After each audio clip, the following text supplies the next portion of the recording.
Dios les bendiga, mis hermanos. En este día glorioso quiero compartir algo de la palabra del Señor, ¿verdad? Llegamos al mes de julio con un estudio acerca de la libertad. Acerca de la libertad. Soy el hermano Benny Suau, la casa del alfarero es la que, ¿verdad? Está a tu alcance para que tú puedas nutrirte de esta palabra a través de mi persona, así como Dios la pone en nuestro corazón. Te decía que quiero hablar acerca de la libertad. La libertad es un tema, mucha gente pensaría que no está en la Biblia, mucha gente pensaría que es un tema un poco secular.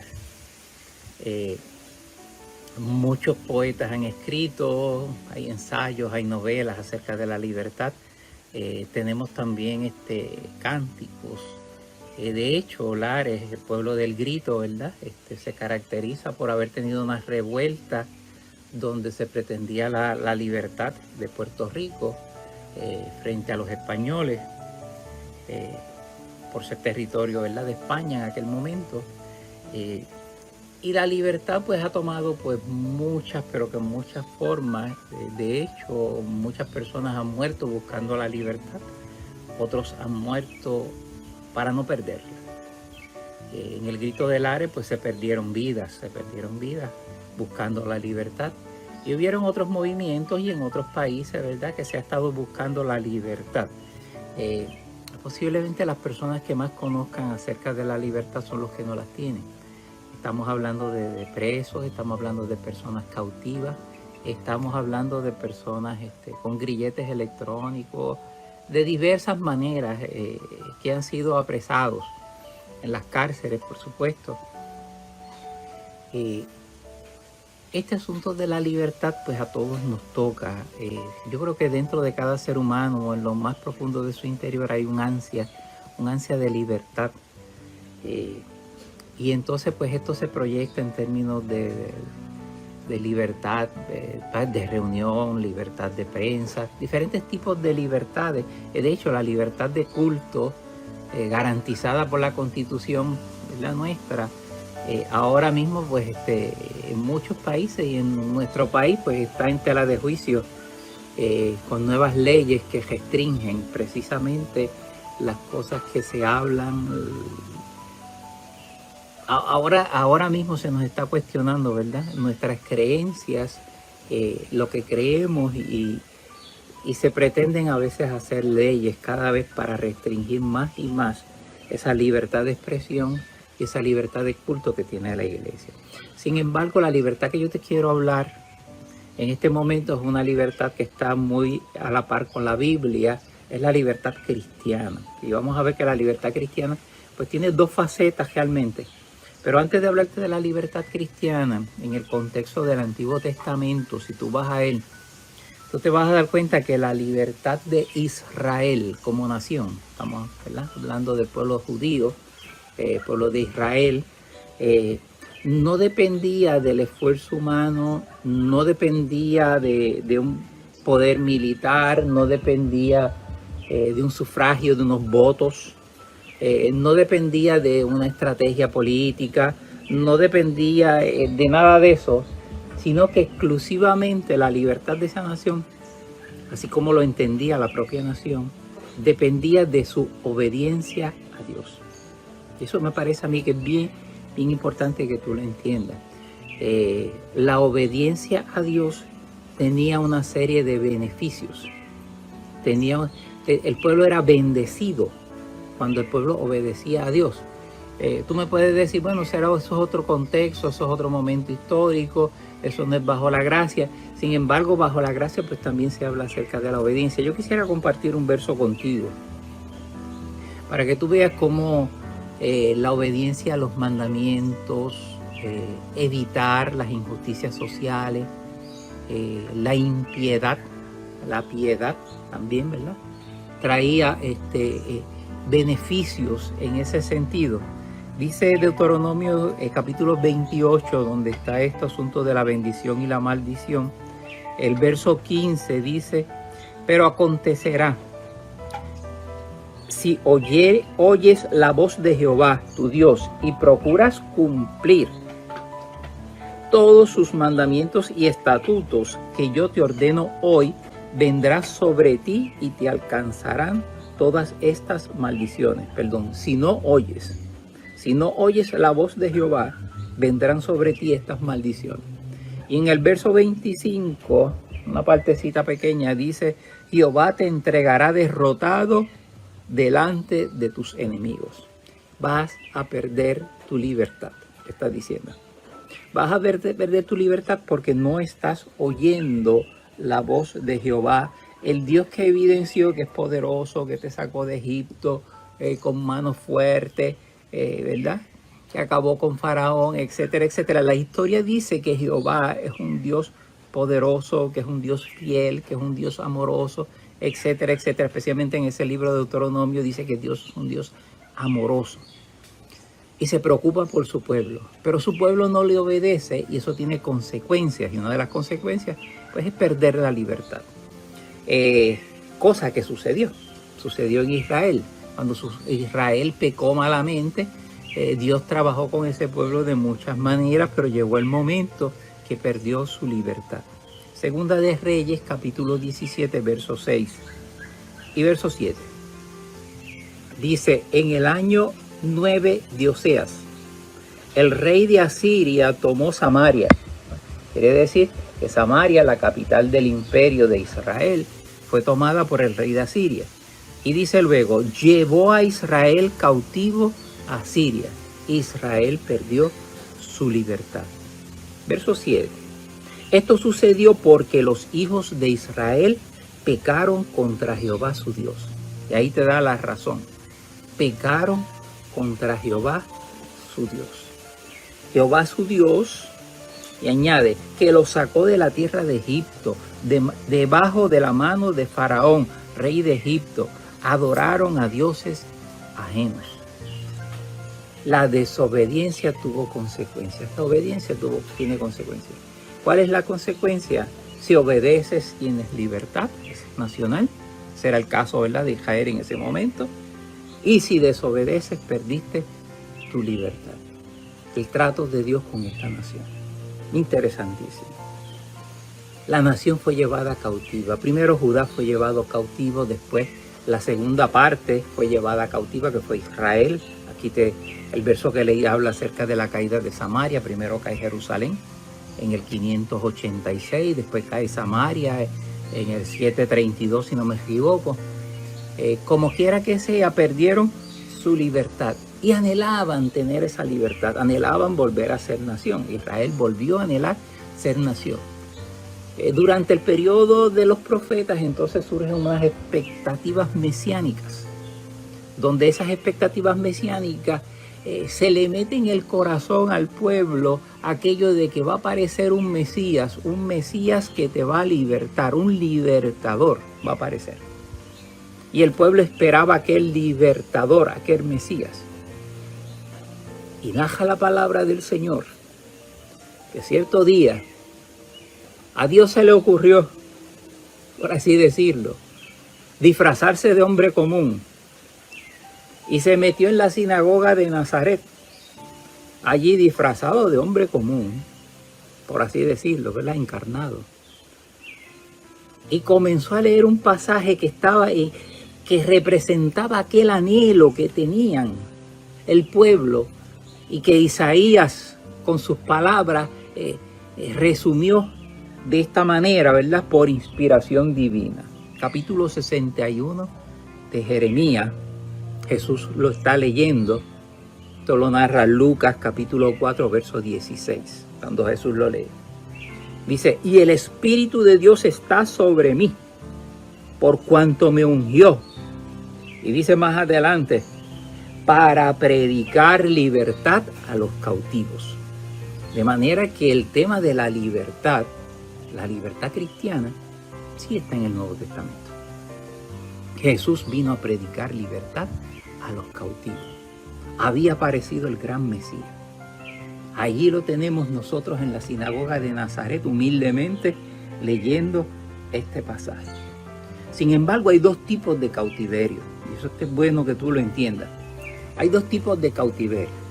Las expectativas del pueblo judío, las expectativas del partido de los celotes, del cual hablaba nuestro pastor en una predicación atrás. Esos celotes, esas personas que lo que querían era la liberación del imperio romano, que los tenía subyugados. Era que Jesús viniera como un libertador, que Jesús viniera a liberarlos del yugo de los romanos. Posiblemente Juan el Bautista también en su predicación decía, su aventador está en su mano y él limpiará la era. De lo que estaba hablando era de la intervención violenta de Dios. ¿Está bien? Para acabar con el imperio romano posiblemente. Y cuando nosotros leemos esto, pues lo que vemos es que hay cierta como confusión, porque están hablando de la primer tipo de cautiverio, de la primera prisión, de la primera limitación en libertad que ellos tenían, que era la nacional. Y Juan el Bautista inclusive en un momento dado se le pregunta, o le manda a preguntar a Jesús, ¿eres tú o esperamos a otro? Porque Jesús no cumplía con las expectativas de libertad que Juan tenía en su mente. Jesús le contesta en Mateo capítulo 11, verso 5, que le digan a Juan que los ciegos ven, los cojos andan, los leprosos son limpiados, los sordos oyen, los muertos son resucitados y a los pobres anunciados el evangelio. Entonces hay un segundo cautiverio más importante y más profundo del cual el ser humano necesita libertad. Yo vine a predicar libertad a los cautivos, dijo Jesús. Wow. ¿Pero a qué cautivos? A los cautivos, a los dispersos de Israel, a los que están en la diáspora de Israel, o a todo ser humano que está cautivo por enfermedades, por la muerte misma, según aparece en el verso, por un mensaje de esperanza, que están cautivos en una dimensión y en un nivel más profundo y más importante que cualquier libertad nacional. El apóstol Juan recoge bastante bien lo que Jesús dijo respecto a esto. Y quiero leerte en el capítulo 8 de Juan, verso 34, para que tú veas de qué libertad Jesús estaba hablando. Dice, Jesús les respondió, en verdad os digo que todo el que comete pecado, esclavo es del pecado. Y añade en el verso 36, si pues el Hijo os da libertad, seréis realmente libres. Wow, es un pasaje precioso, es un pasaje incuestionable. ¿De qué te voy a dar libertad? Tú eres esclavo del pecado, yo vine a libertad en un nivel más profundo, a nivel del pecado, a nivel donde no llegan las armas, a nivel donde no llegan los tratados, a nivel donde no llega la legislación, a nivel donde no llega el plan humano. Jesús puede llegar realmente donde están las ansias más profundas de libertad del ser humano, en su alma. Allí llega Dios. Allí llega Jesús. Wow. Cuando Jesús habla de esta libertad, no está hablando de una doctrina, no está hablando de un tratado filosófico. Los de la época, los filósofos de la época hablaban mucho acerca de la libertad. El platonismo, el neoplatonismo, el estoicismo, todo eso planteaba en muchas ocasiones que estábamos presos en este cuerpo y que necesitábamos una libertad que el conocimiento nos iba a dar, etcétera, etcétera. No está hablando de eso. Aquello era papeles, aquellos son pensamientos. Jesús no está hablando de un pensamiento lindo. Jesús no está hablando de una doctrina, una creencia que se va a anotar en un libro y que de vez en cuando se va a leer. Está hablando de una realidad. Y una realidad que afecta a todo cristiano. El cristiano deja de ser esclavo del pecado y tiene libertad. Ay, hermano, pero tú estás hablando de la libertad como si fuera, pero es que todos nosotros somos iguales que los demás pecadores, porque no. El cristiano tiene libertad. Eso es lo que dice la palabra de Dios, eso es lo que yo he experimentado y eso es lo que ha experimentado cada cristiano en la iglesia. De hecho, si tú no eres cristiano, debes pensar en ese asunto seriamente, ¿ok? Para que puedas experimentar, ¿ok? Valga la redundancia, esta experiencia poderosa de lo que es tener la libertad en Cristo Jesús, bendito sea el Señor. ¿Qué caracterizó a Jesús? Exorcismo, sanidades, resurrección, libertad. Personas que fueron libertadas del pecado. ¿Pero cómo del pecado? Sí, una mujer adúltera fue libertada de su pecado. Un saqueo que era pillo fue libertado de su pecado. ¿Okay? El joven rico recibió una invitación a ser libertado de su avaricia, de su pecado. Bendito sea el Señor.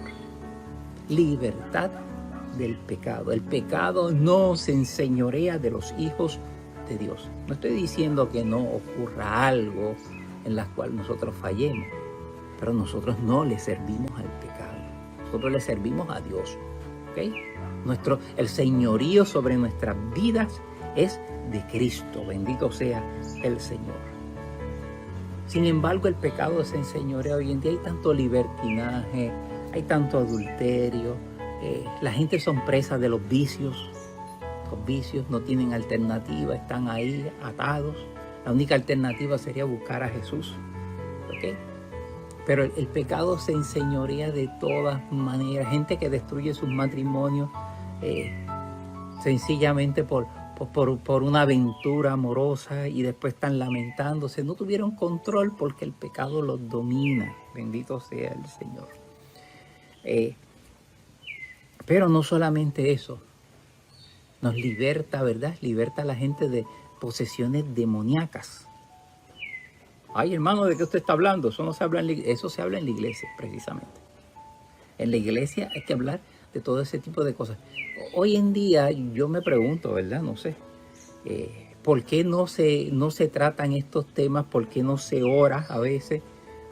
Porque las personas reciban liberación. Mi iglesia sí se ora, pero a veces veo personas que son muy educados en su doctrina, muy diplomáticos con las cosas que dicen, y como que ese asunto de posesiones demoníacas como que no está dentro del marco de su teología. Sí.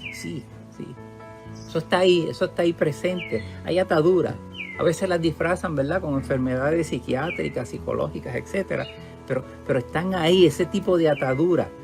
Y a veces hay que orar para que el Señor liberte. Y sí, hay personas endemoniadas. Los mismos demonios que habían antes, los mismos demonios siguen hoy. Jesús vino para libertar en ese sentido también. Y hay otra cosa que me preocupa, de la cual a veces como que no se distingue, se habla poco, y es el asunto de la redención. Redención y salvación no es lo mismo. Si yo le pregunto a alguien qué es redención, posiblemente me diga salvación. Eso es lo mismo que salvación. No es lo mismo. La redención propició el que nosotros fuéramos salvos. No hay un término más bonito. Bueno, a mí me encanta el término de Jesús como redentor, porque el concepto redención tiene unas implicaciones tremendas. Te voy a leer un verso para que tú veas. En Efesios capítulo 1, verso 17. Mira lo que dice. En él tenemos redención por su sangre. La gente rápido quita lo de redención y pone salvación. No, es redención. El perdón de pecados según las riquezas de su gracia. ¿Qué es redención? Redención es libertad. Es pagar el precio para que alguien sea liberado. Redención es pagar una deuda. Redención es lo que hizo en el libro de Vos, cuando aparece Vos, y lo hace, ¿verdad?, con aquella mujer. Bendito sea el Señor. Y paga un precio para redimirla. Bendito sea el Señor.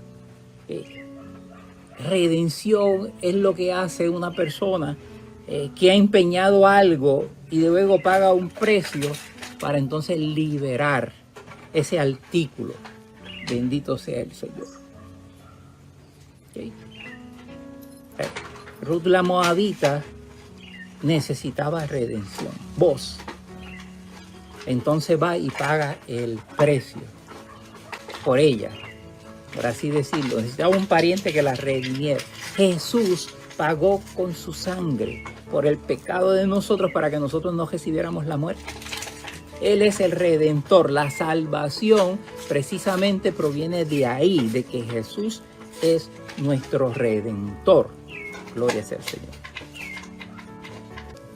En otras palabras, Jesús pagó el precio para que nosotros no recibiésemos la muerte, que es la paga del pecado, ni recibiéramos la ira de Dios, que es lo que le espera a toda persona que no es salva, que no le sirve al Señor. De manera que podemos nosotros decir que la libertad se mueve en tres áreas. Así a manera, ¿verdad?, de resumen, aunque primero el pecado esclaviza. Esa es la primera área. Jesús trajo libertad del pecado. Romanos capítulo 6, verso 18 y el verso 22. Mira lo que dice. Y libertados del pecado, viniste a ser siervos de la justicia. Wow. Ya no eres lo que era antes. Ya no estás bajo el poder del pecado. Ya no estás esclavizado en el pecado. Ya tu vida no se caracteriza por el pecado. Eso es lo que le está diciendo. Ahora es porque eres siervo de la justicia. Y más adelante entonces el verso 22. Pero ahora habéis sido libertados del pecado y hechos siervos de Dios. Tenéis por fruto la santificación. O sea, no nos salvamos por buenas obras. Fuimos libertados del pecado y ahora nos santificamos. Ahora hacemos buenas obras. Y como fin, la vida eterna. ¡Wow! Tremendo pasaje. Vida eterna, por causa de que fuimos libertados del pecado a través de la sangre preciosa de nuestro Señor Jesucristo, nuestro Redentor. Gloria sea a nuestro Dios. ¿Qué nos dio Jesús con su sangre? Nos dio poder para no pecar. ¿Escuchó eso? Nos dio poder para no pecar. No somos víctimas del pecado. ¿Okay? No somos víctimas del pecado. Yo pensaba que, por ejemplo, los presos. Un preso no puede decidir ir al supermercado. No, está preso. No puede salir. Un pecador no puede decidir, ¿verdad? Vivir una obra de justicia, dándole el señorío a Cristo si no se convierte primero, si no sale de su cárcel, si no sale del pecado, de la vida de pecado que lleva. Para eso murió Cristo, para liberarnos también del pecado. Nosotros tenemos poder para vencer el pecado. El pecador no tiene poder para vencer el pecado. La única alternativa que le queda es ir a Cristo y esa es la única manera que puede vencer el pecado. Pero nosotros tenemos el poder para vencer el pecado, que a veces no lo vencemos. Eso es otro asunto, ¿está bien? Del cual no quiero hablar mucho. Así que Él vino a libertarnos del pecado. Vino a libertarnos también, segundo, vino a libertarnos del poder de las tinieblas. Pero ¿cómo es eso, hermano? Si las opresiones, bueno, están en este mundo, pero no tienen parte ni suerte en la vida del creyente. Bendito sea Dios. Mira lo que dice Colosenses 1:13. Él nos ha librado del poder de las tinieblas y nos ha trasladado al reino de su amado Hijo. Dios nos libró del poder de las tinieblas. Yo no puedo concebir que digan que un cristiano estaba endemoniado. No, está endemoniado, no puede ser cristiano.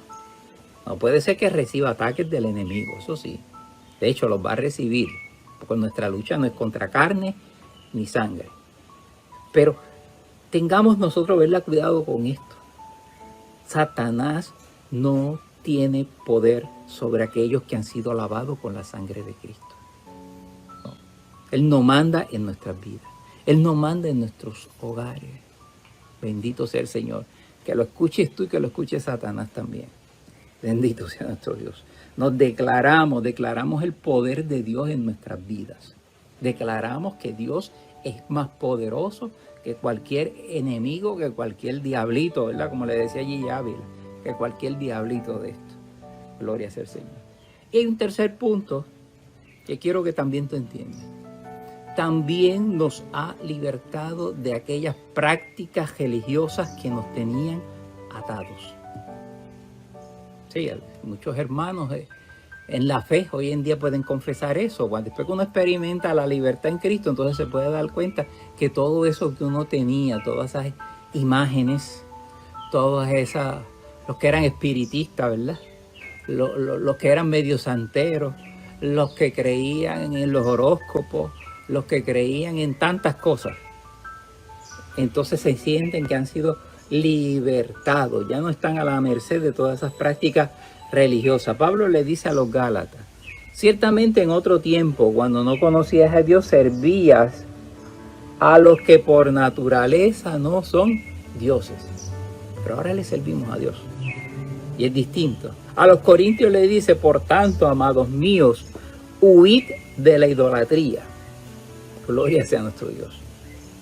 A los Gálatas capítulo 4, verso 8, primera de Corintios 10, 14. Te quiero dar las citas bíblicas para si las quieres anotar, las tengas.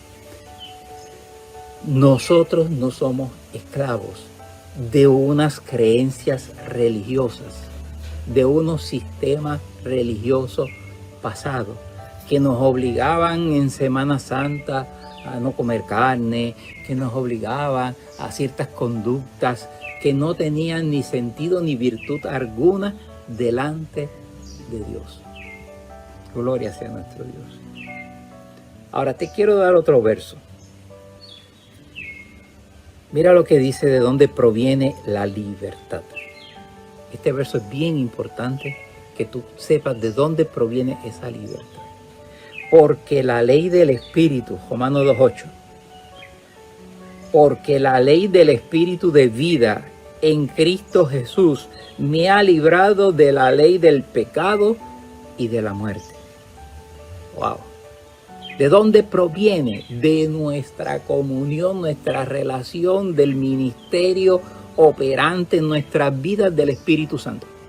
De ahí es que proviene esa libertad. ¿Quién garantiza esa libertad en nuestras vidas? El Espíritu Santo. Y en 2 de Corintios 3:17 está, a lo mejor te lo sabes de memoria. El Señor es el Espíritu. Y donde está el Espíritu del Señor, allí hay libertad. Garantiza, tú busca y garantízate que tienes el Espíritu de Dios en tu vida y tendrás la libertad. Gloria sea al Señor.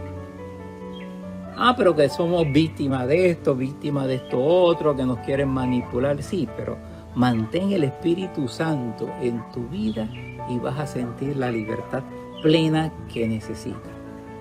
De hecho, en mi opinión, yo creo que hay muchos presos por diversas razones, ¿verdad? Incluyendo los presos por causa del Evangelio, por causa de Jesús, que son más libres que los que están fuera.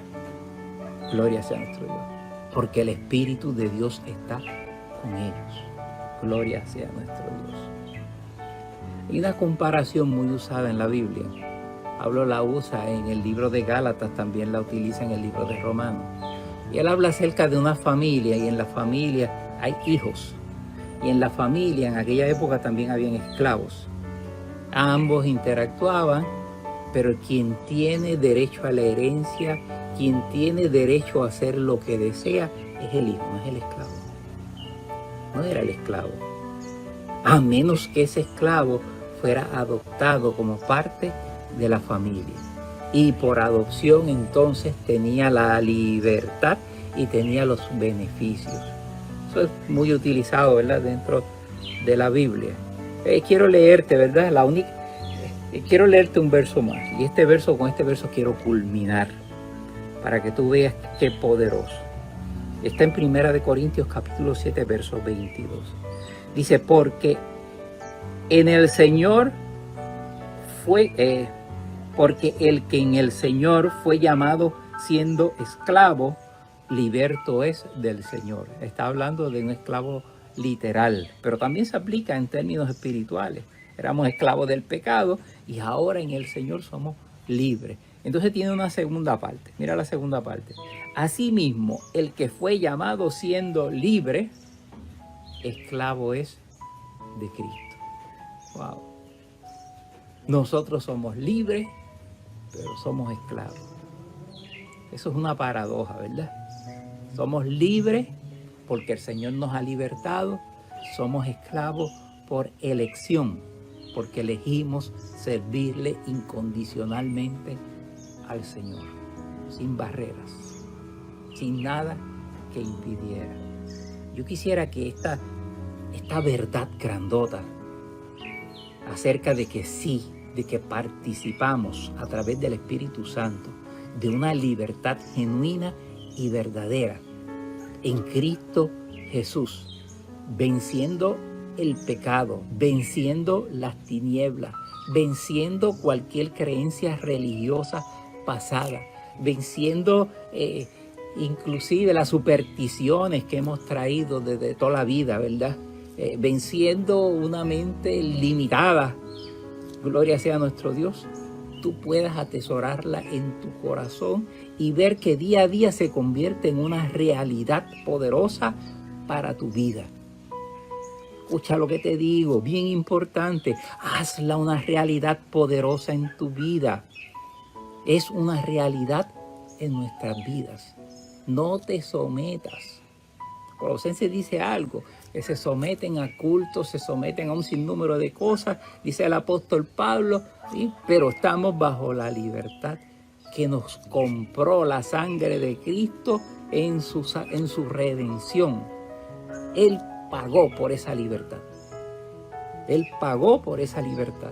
Y nosotros no vamos a menospreciar esa libertad gloriosa que nos da nuestro Señor Jesucristo. Bendito sea el Señor.